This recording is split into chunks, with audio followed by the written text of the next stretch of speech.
하나님 말씀 역대상 21장 1절에서 17절까지입니다.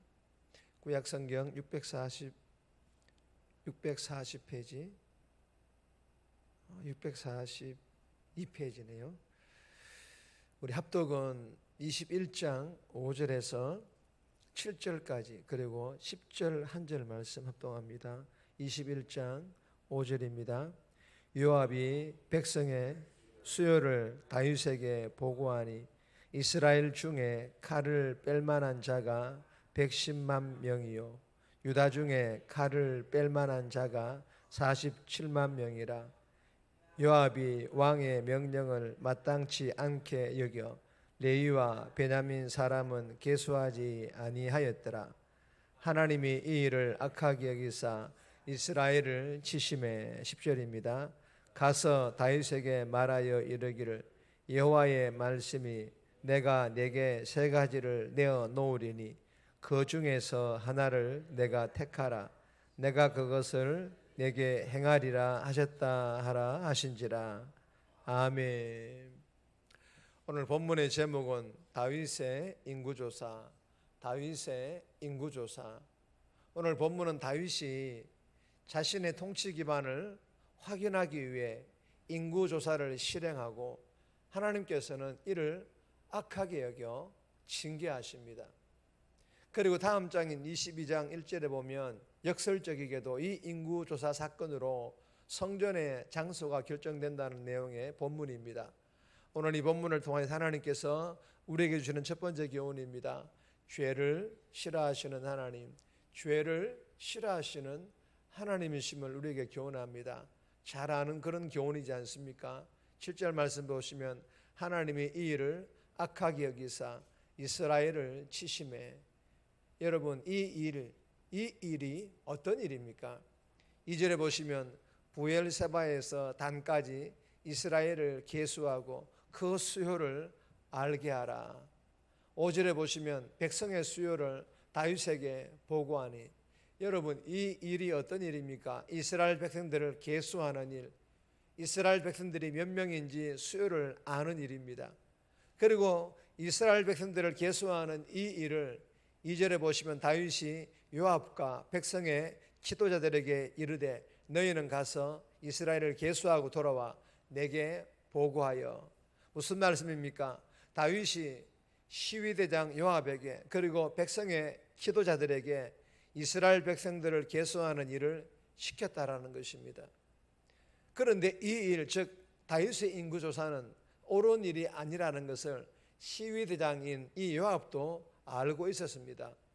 즉 범죄라는 것을 알고 있었다라는 것입니다. 3절에 보시면 요압은 이렇게 말합니다. 다 같이 읽겠습니다. 어찌하여 이 일을 명령하시나이까? 어찌하여 이스라엘이 범죄하게 하시나이까? 그러나 이 신하인 요압은요 어떻게 할 수가 없었습니다. 4절에 보시면 왕의 명령이 요압을 재촉한지라. 그럼에도 다윗 왕은요 인구조사할 것을 재촉하였다라는 것입니다. 그리고 1절에서도 분명하게 기록을 하고 있습니다. 띄워드린 것 읽읍시다. 사탄이 일어나 이스라엘을 대적하고 다윗을 충동하여 이스라엘을 계수하게 하니라. 무슨 말씀입니까? 성경은 분명하게 말씀하십니다. 인구조사는 사탄의 유혹이었으며 인구조사는 사탄의 장난질이었다라는 것입니다. 그리고 다윗의 인구조사에 대하여 하나님께서 이렇게 답하십니다. 이 일을 악하게 여기사 이스라엘을 치심해.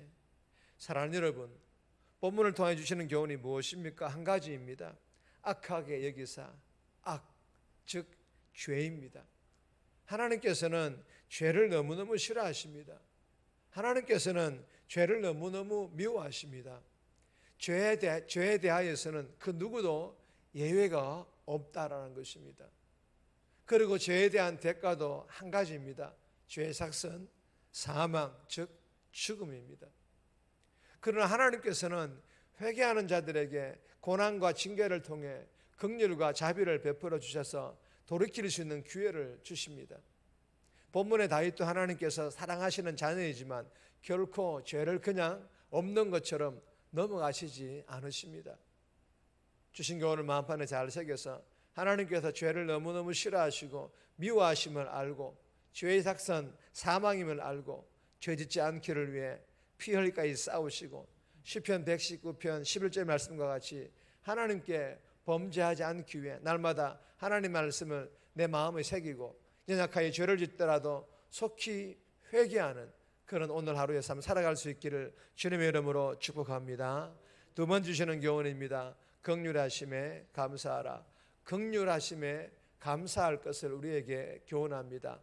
9절에서 17절까지인데 10절 말씀 보시면 가서 다윗에게 말하여 이르기를 여호와의 말씀이 내가 내게 세 가지를 내어 놓으리니 그 중에 하나를 내가 택하라. 내가 그것을 내게 행하리라 하셨다 하라 하신지라. 여러분, 내가 내게 세 가지를 내어 놓으리니 그 중에서 하나를 내가 택하라. 여러분, 무슨 말씀입니까? 하나님께서 다윗으로 하여금 세 가지의 징계 중에 한 가지를 선택하게 하셨다라는 것은 하나님의 긍휼하심을 약속하시는 그런 말씀입니다. 그리고 15절에 보시면 천사의 손을 거두게 하신 것 또한 심판자의 손을 거두게 하심으로 다시 한 번 더 긍휼을 더해 주실 것을 약속하시는 그런 말씀입니다. 여러분, 주시는 교훈이 무엇입니까? 진노 중에도 긍휼을 잊지 않으시는 하나님이심을 우리에게 교훈합니다. 하나님께서는 죄를 심판하시면서도 은혜를 잊지 않으시는 하나님이시라는 것입니다. 이 하나님 마음을 우리가 이용하지 않고 죄에 대한 징계를 달게 받고 긍휼하심의 은혜에 감사할 수 있기를 주님의 이름으로 소망합니다. 세 번째 주시는 교훈입니다. 연약한 존재임을 알라. 내가 연약한 존재임을 알아야 할 것을 우리에게 교훈합니다. 1절에서 6절까지인데 5절 말씀 보시면 요압이 백성의 수요를 다윗에게 보고하니 이스라엘 중에 칼을 뺄 만한 자가 110만 명이요 유다 중에 칼을 뺄 만한 자가 47만 명이라. 여러분, 칼을 뺄 만한 자를 계수한 이유가 무엇일까요? 칼을 다룰 수 있다라는 자, 칼을 사용할 수 있는 방법을 훈련받은 자가 어떤 자들입니까? 군사들이지 않습니까?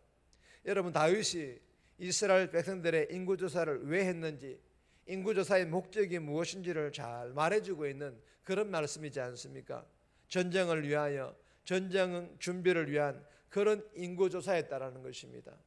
여러분, 다윗이 군사들의 인구조사를 통하여 군사력의 힘으로 전쟁을 치르겠다라는 것입니다.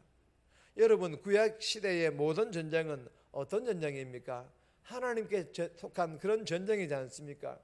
그런데 하나님의 힘과 능력이 아닌 하나님을 의지하지 않고 자신의 지도력과 이스라엘의 군사력으로 전쟁을 하겠다라는 것입니다. 사랑하는 여러분, 다윗의 이러한 행동을 통하여 주시는 교훈이 무엇일까요? 다윗과 같이 하나님만 바라보며 하나님만 의지하며 믿음의 삶을 살았던 이런 사람들도 사탄의 충동에, 유혹에, 장난질에 휘말려 하나님의 뜻을 분별하지 못하여 잘못된 선택을 할 수 있는 그런 연약한 존재라는 것입니다. 아무리 다윗이라도 우리는 연약한 존재라는 것을 우리에게 교훈하는 것입니다. 우리가 이 사실을 철저히 깨닫게 되면요, 내가 연약한데 내가 연약한데도 나를 믿고 의지하고 신뢰할까요? 그렇게까지 어리석지는 않을 것입니다.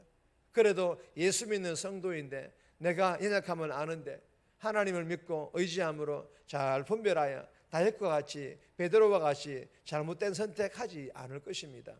주신 교훈을 마음판에 잘 새겨서 나의 연약함을 철저히 깨달아 이 새벽에 주신 말씀과 은혜로 하나님과 함께 죄와 악한 것을 잘 분별하여 잘못된 선택이 아닌 날마다 옳은 선택을 통하여 하나님께 영광 돌리는 복된 삶 살아갈 수 있기를 주님의 이름으로 축복합니다.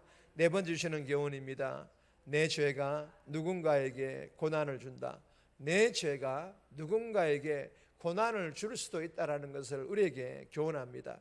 7절 말씀, 14절 말씀, 17절 말씀인데 말씀은 따로 읽지 않겠습니다. 여러분, 다윗의 범죄로 징계를 받은 이가 7만 명이나 됩니다.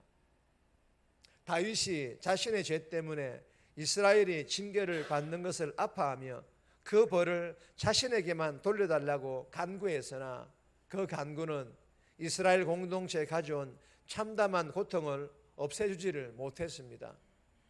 여러분, 죄는요, 저지른 사람뿐만 아니라 주변 사람들에게도 공동체에도 아픔을 줄 수 있다는 것입니다. 나의 일탈이 내가 사랑하는 이들까지 아프게 할 수 있다는 것입니다. 사랑하는 사람을 지키기 위해서라도 죄와 싸워 꼭 이길 수 있기를 주님의 이름으로 부탁드립니다. 정리합니다. 죄의 심각성과 죄의 삭선 사망임을 알고 죄 짓지 않기를 위해 하나님 말씀을 내 마음에 새기고 피 흘리기까지 싸우고 죄를 짓더라도 속히 회개하게 해달라고, 죄에 대한 징계를 달게 받고 긍휼하심을 감사하게 하시고 내가 연약함을 철저히 깨달아 하나님만을 의지하며 잘 분별하여 잘못된 선택이 아닌 옳은 선택하게 해달라고 이 새벽에 기도하며 오늘 하루 살아갈 수 있기를 주님의 이름으로 부탁드립니다.